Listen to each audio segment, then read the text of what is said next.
What's up, everybody? This is the Duck and Next Show. I'm Duck and Dynasty. And I'm Nexus. And today we're going to give you a review on Star Wars Battlefront. Jumping right into it, the pros.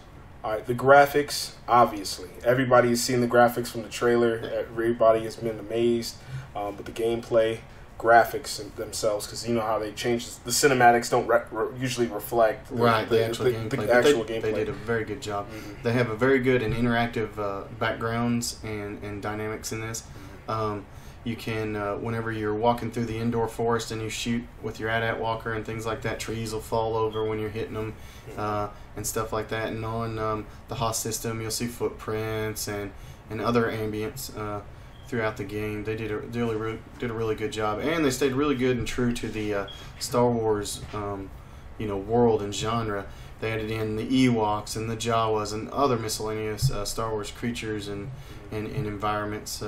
So they did a really good job with the graphics and the feel to give you the Star Wars feel of the game. Mm-hmm. Some of the game modes that we got to review, like a lot of people that are playing games like Call of Duty mm-hmm. are going to give Star Wars. Some of them may give Star Wars Battlefront a chance. Yeah, and try to give it a shot. Like, would you like to kind of like expand on how some of those game modes reflect? Yeah, they've got 9 different game modes, 9 different multiplayer, and then 2 cooperative, which we'll go in the cooperative here in a second.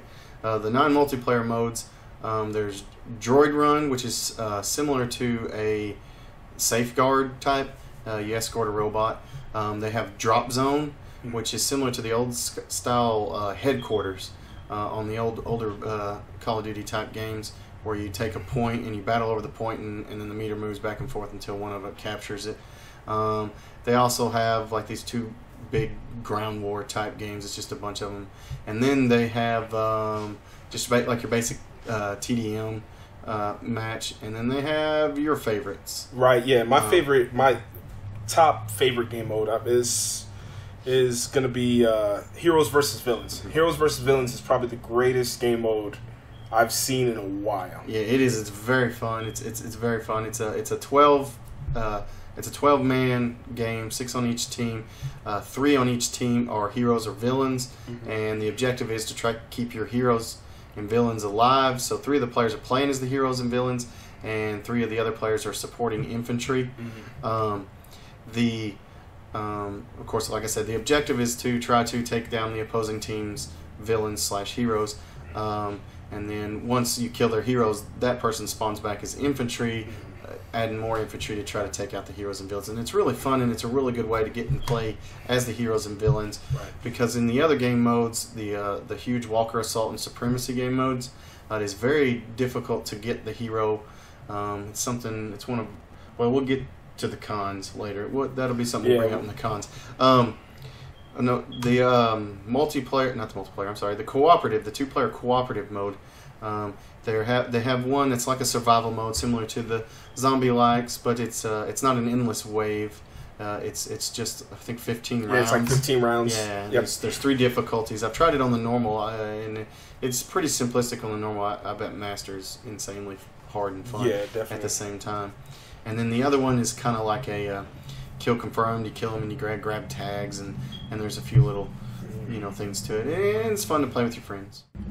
Oh, and also there's the flying, the squadron multiplayer mode, where you get to fly around in the A-Wings, the X-Wings, and the TIE Fighters and the TIE Fighter Interceptors.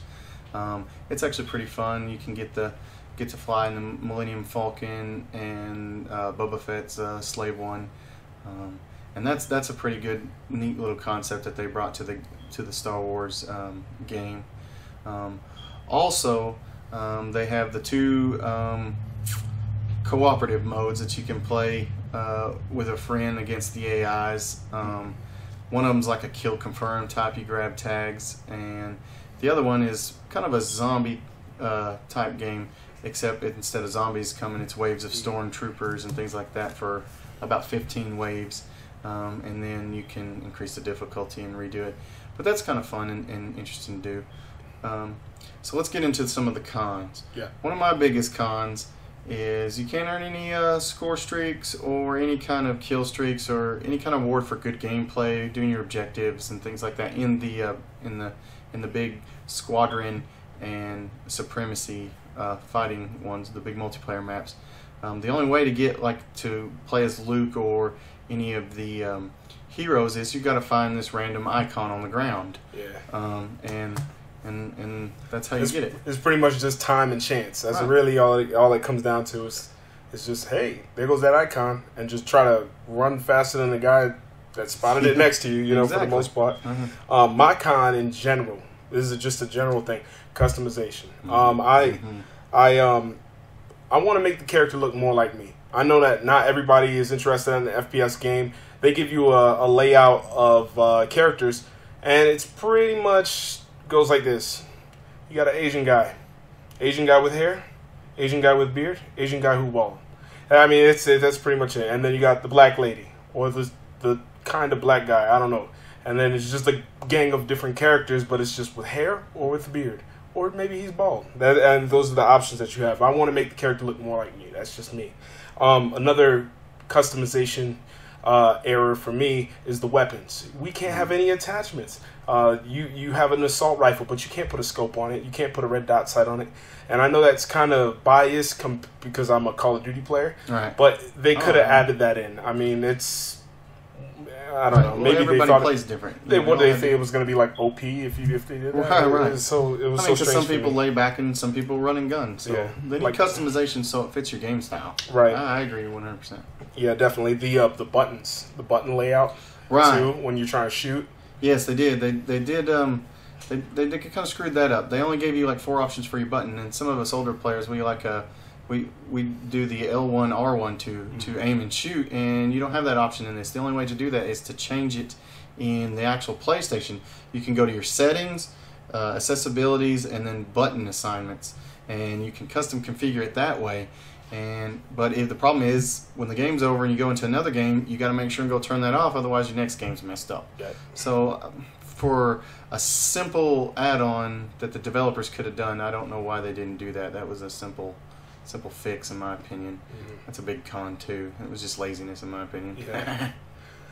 So the weapons, they only give you 11. Yeah. That is kind of for me, okay? Yeah, 2 variants of the LMG and right, you got this. You got your shotgun, basic.